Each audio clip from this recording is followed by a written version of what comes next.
topic of my speech for today is right to equality versus right to practice personal religious belief, the new tussle in the field of fundamental rights. The makers of our Constitution adopted fundamental rights to safeguard individual liberty and also to ensure economic, political, and social justice to every member in the community. Justice Rohinton Nariman in the landmark Sabrimala judgment says that fundamental rights are essential in transforming the society. Right to equality is the heart of the Indian Constitution. And the Supreme Court of India has taken an activist stance in E.P. Royappa versus State of Tamil Nadu, wherein Justice Bhagwati quotes that equality is a dynamic concept with many aspects, and it cannot be cribbed, cabined, or confined within traditional or doctrinaire limits. The right to freedom of religion gives us the right to practice, profess, and propagate any religion with certain restrictions.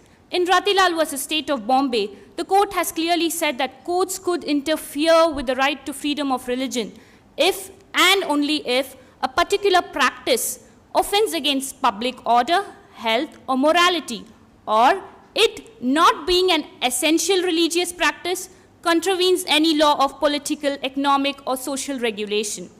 While we have the freedom to practice our religion, social activities, practices, and customs should not violate the right to equality. The tussle between the right to equality and the right to practice personal religious belief has been there since time immemorial, and it will continue to exist. But the issues in questions have been evolving over a period of time. So now it is the duty of the courts to realize the constitutional vision of these equality rights in consonance with the current needs and demands of the society, and not merely read and interpret the law based on the equality standards that existed decades ago.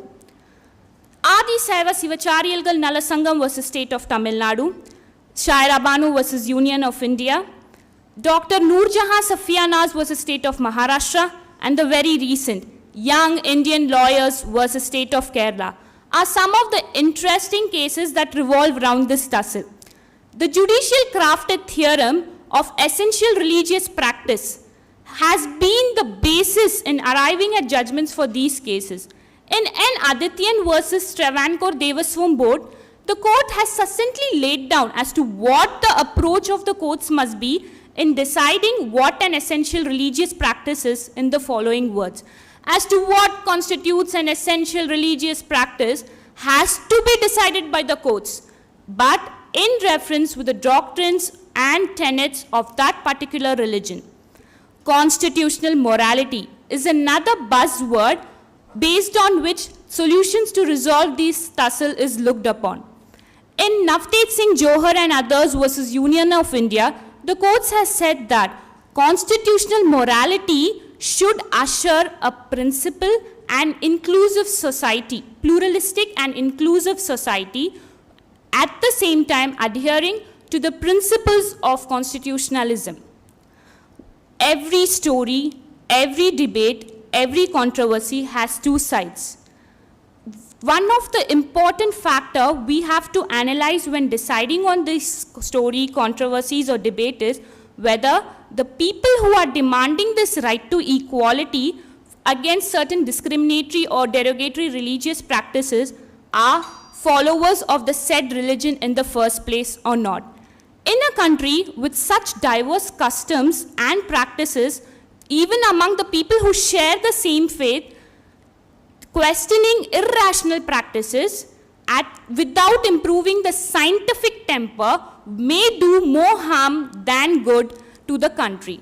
Throughout history, we've seen instances of protest and resentment when any progressive individual tried to bring in radical social change. But history is witness that such changes are not accepted initially, but eventually they tend to exist. So any law, right, or any other thing or change that brings about a nation that is free of discrimination and inspires its members to combat inequality and injustice with confidence should be welcome. I conclude with a prayer. Into that heaven of freedom, my Father, let my country away.